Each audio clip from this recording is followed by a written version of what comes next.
Well, welcome to the Presidential Precinct Network Leadership Dialogue.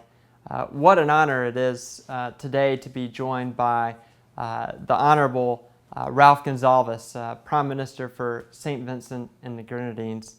Dr. Gonsalves, it's such a pleasure to be with you today. We're really fortunate to have you here with us this week for the Global Pathfinder Summit. Thank you for joining us. I'm very happy to be here, and thank you for having me.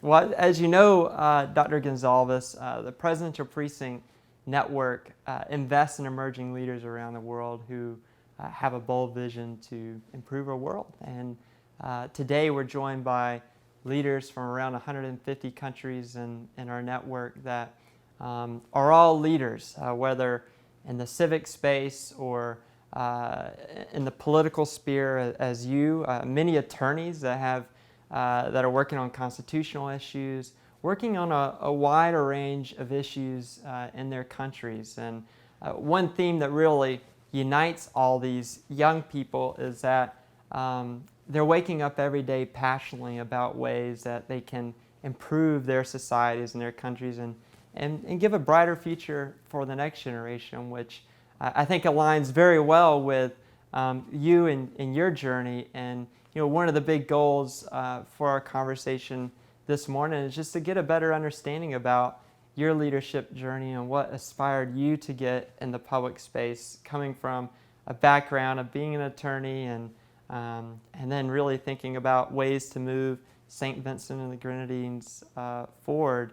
But first, there's a lot of leaders from different parts of the world that might not be as familiar with the region, and maybe we could just start talking about a little bit about St. Vincent and the Grenadines, and as well, what is something maybe that you're proud of as the leader of the country? The most important fact about St. Vincent and the Grenadines, or constellation of facts, is that it's a small island developing country, that it is located in the Caribbean, that the bulk of the population is migrant, some forced, as in the case of enslaved African bodies who were brought by the British colonialists to man the plantations, to work on the plantations. And this small island developing state with a large non-indigenous population, this country has to make its way in a hostile world, having gone through a very peculiar and very special set of historical experiences. We are 150 square miles. There are 32 islands. The main one is St. Vincent. We have more seascape than landscape, 11,000 square nautical miles, as against the 150 square miles of territory. Those facts speak to a particular kind of life, living, and production. Our society has evolved over the years from one in which there were the different ethnic, racial, or cultural sections where each had its own relatively distinct pattern of sociocultural integration, therefore a classic plural society with attendant racism, to one where the society is integrated as a whole with a common share of values, at least a core of common values.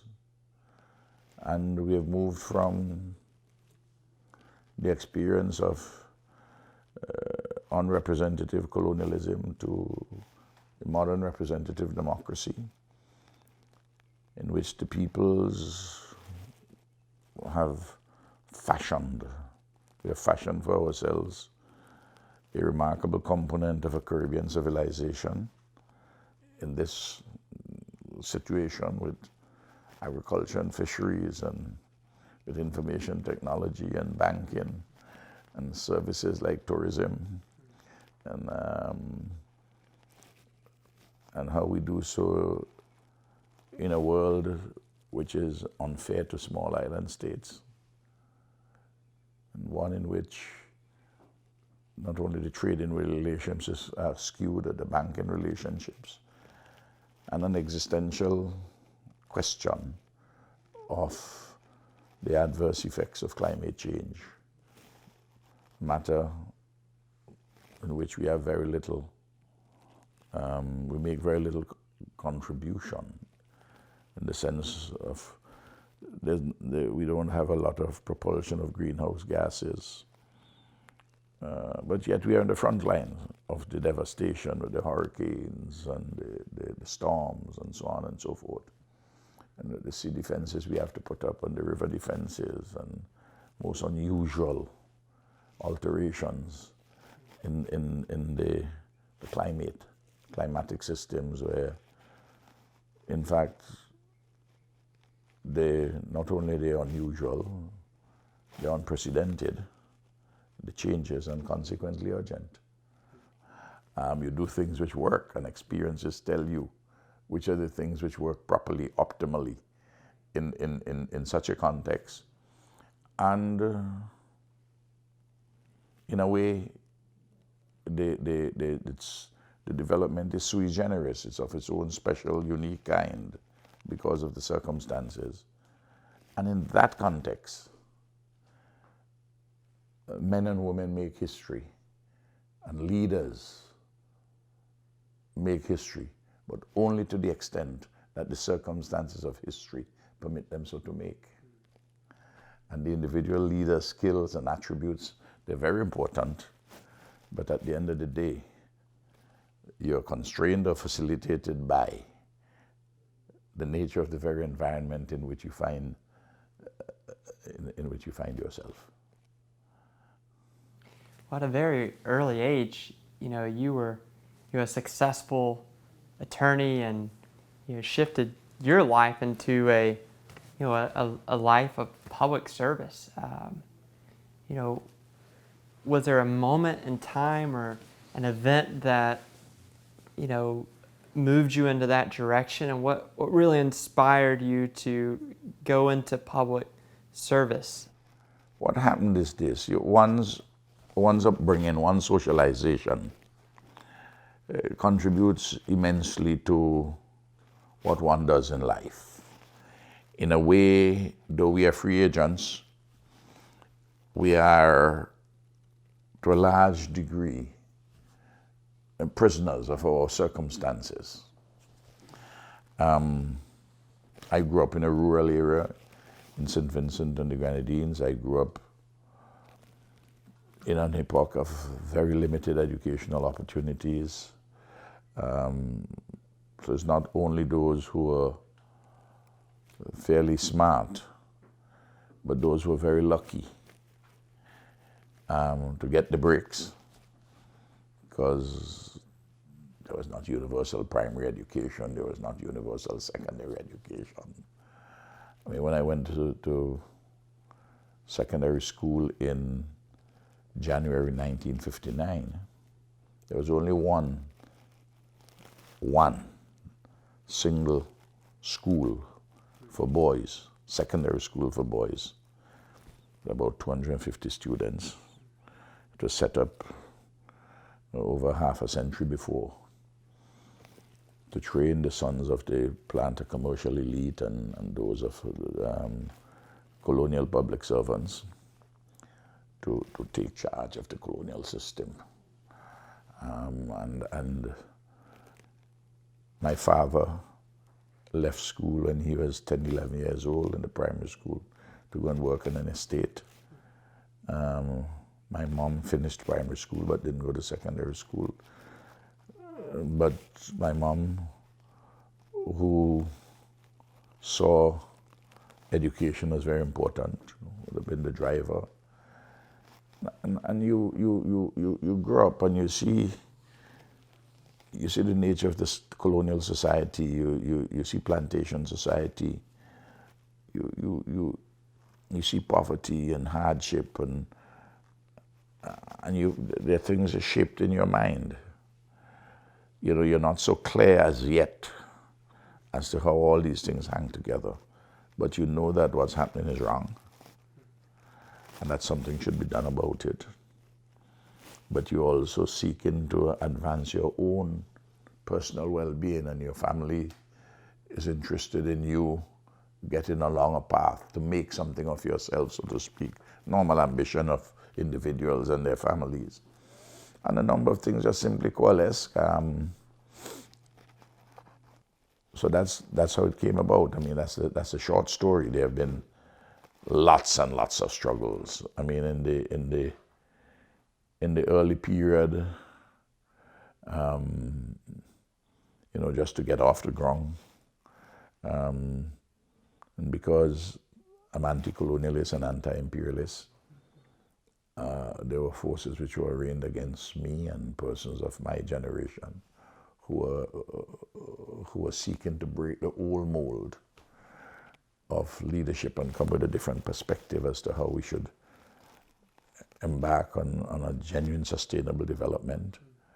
There still are those persons who will try to derail you, but that's the nature of life and living and work. So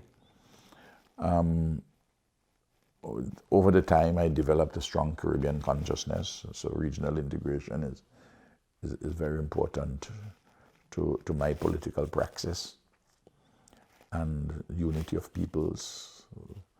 It has been my experience that when the working people are divided, when a nation is divided, the only people who benefit are persons other than the working people, or other than the people of the nation itself.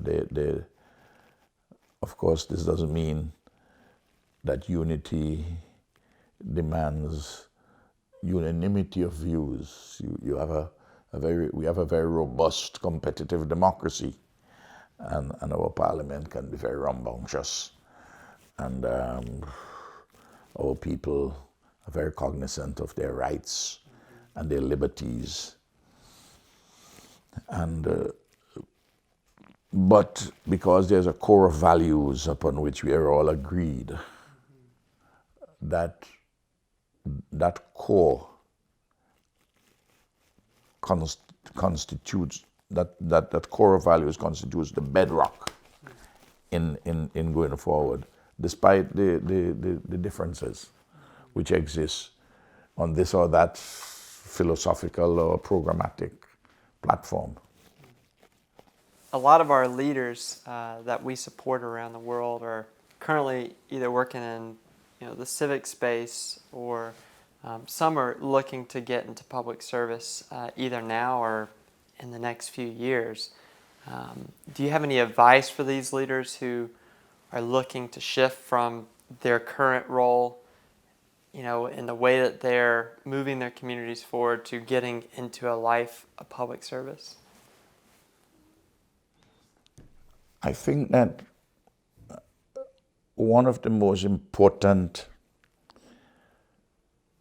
it may sound very simple, very trite, one of the most important requisites of leadership, and certainly political leadership, other persons are more capable than I am to talk about business leadership and other forms of leadership. But the first requisite is that you must love people. And people must have that confidence, that certainty, not by your words, but by your actions, that you love them. In other words, you must be in communion with them on an ongoing basis. And once you decide to lead, or not you decide to lead, once you're thrust into positions of leadership, and you're called to this position of leadership. But if you have that inclination so to be a leader, you must love people. You must be in communion with them. You must be committed to improving their lot. A lot of times people talk about passion, and I can understand the word passion, but I much prefer the formulation of W.B. Yeats, Walter Butler Yeats, a very interesting poem called The Second Coming. It was written at the height of the anti-colonial war with the British.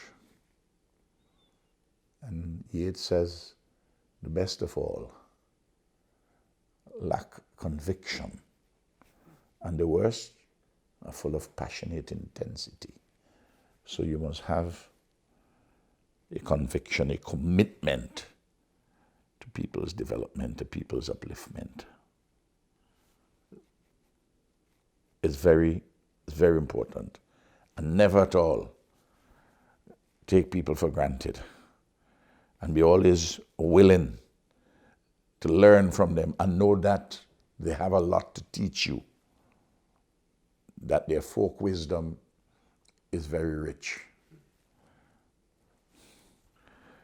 You know, I make many references when I speak, generally to poetry, to literature, to the Bible. Paul, in the opening lines of the book of Romans, says, I, Paul, servant of the Lord, called to be an apostle. People have to call you to lead. You must have it in you, if called, if summoned. There is a lot of time and energy spent in many seminars, in many books, to teach leaders. And one of the central things which in the literature which you're being taught is to inspire people. Well, inspiring is good, useful, helpful, and that you put in. That's what inspiring is, to put into somebody something. But far more important than inspiring in a leader is to pull out, to draw out of those whom you are leading that which is good in them, that which is of distinctive quality in them, what is noble in them, and to draw out that quality, that goodness, that nobility, which they may not as yet know that they possess. Because every one of us, the simplest person who walks the street in St. Vincent and the Grenadines and in Charlottesville, believe me, they possess, each of them, each of us, some goodness, some nobility, some quality, some possibility, some strength. However,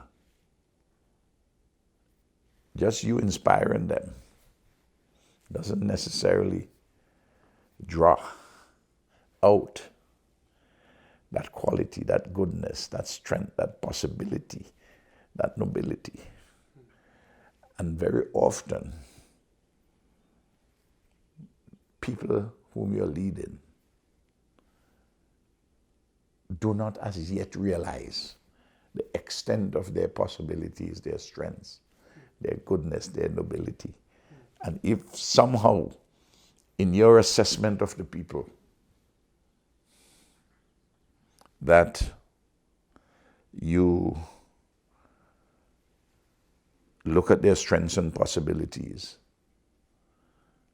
You look at their weaknesses and limitations, and to draw out those strengths and possibilities for desired ends, and perhaps even to see if their weaknesses and limitations could metamorphose into strengths and possibilities. There are a lot of people who get involved as leaders. They do so because they think that they are bright. Brightness. There are two kinds of brightness. A brightness which blinds and a brightness which illuminates. If I'm driving my SUV and have the beams on, and you're driving yours, Neal, and we're coming in from opposite directions to each other, oh, there is a tremendous amount of brightness, but we're blinding each other. Neither of us can see properly the road where we are going. The brightness which we must look for is the brightness which illuminates the pathway. How many times you see some youngsters or not so young people think they're particularly bright. They burn themselves out like the passing meteor, and they simply fall. The brightness which they will bring to the table would blind people, not illuminate the pathways. You asked me a simple question, I tried to do in a composite way many things as to how we look at this issue. Well, it's clear that you have a deep love for people, and I think one of the things that really fascinates me is how every single day you wake up with drive and energy and passion for the people and creating better opportunities and a better future for the people of your country. I would love to know how you sustain that over time. And then secondly, with someone in your position, what are the types of things that keep you up at night? Things that you worry about as a leader as you're thinking about tomorrow and in the future to make sure that citizens of your country continue to thrive and have it better generation after generation? Well, first of all, I don't let things keep me awake, because if I do, I wouldn't have a clear mind to help at all. So, and since the enterprise doesn't depend on me alone, but on a lot of us working together, I must also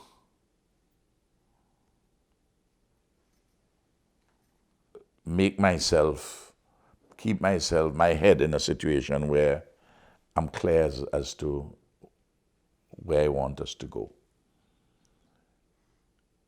And having embarked upon a particular path, you pursue it. I emphasize a lot having the correct attitudes to work on production. And we in the Caribbean, thank God, we are a people who, we are not dour, we are not inclined to be moping around and be very sad about this or that. And despite our joy of life and living, the truth is this, and it has to always to be emphasized, that no society has ever progressed if it emphasizes simply leisure, pleasure, and nice time. Leisure, pleasure, and nice time. Well, I love it like everybody else. But you have to work hard and you have to work smart.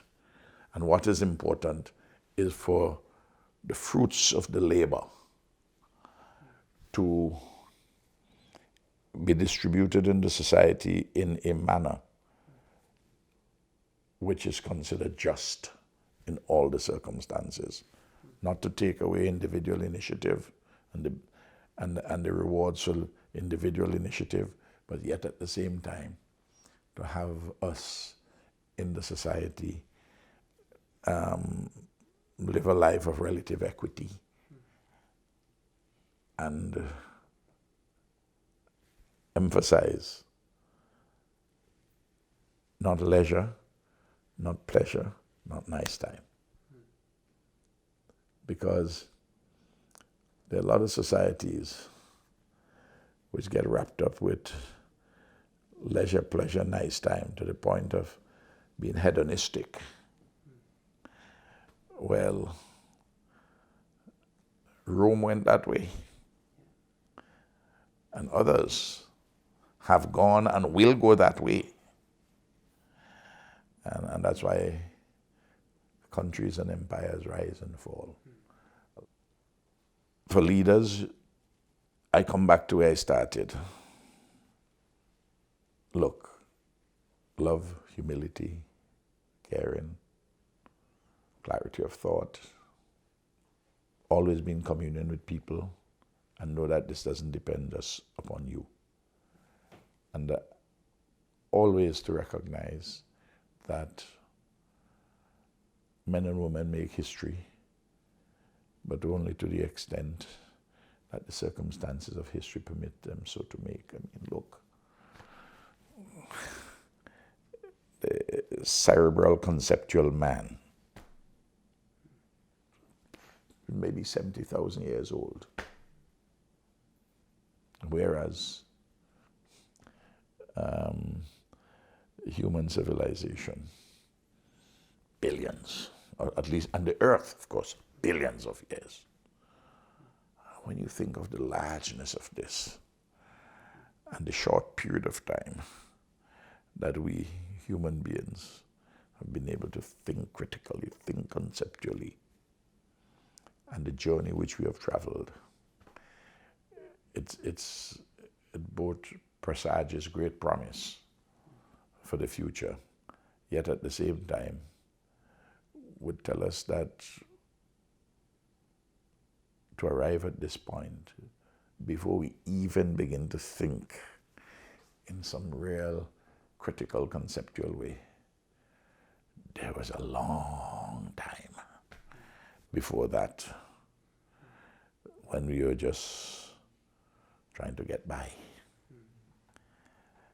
So a sense of where we have been, how the journey we have come by, and where we are, and hopefully where we get into somewhere better, and that we can be a danger to ourselves if we are not as sensible as we ought to be. These are very promising yet humble considerations. Well, Prime Minister Gonsalves, it's a privilege to be able to sit down and talk to you. I really appreciate you being so generous with your time. And thank you very much for having me, Neal. And really looking forward to seeing you on Wednesday. We'll talk on Wednesday. Yeah. Thanks.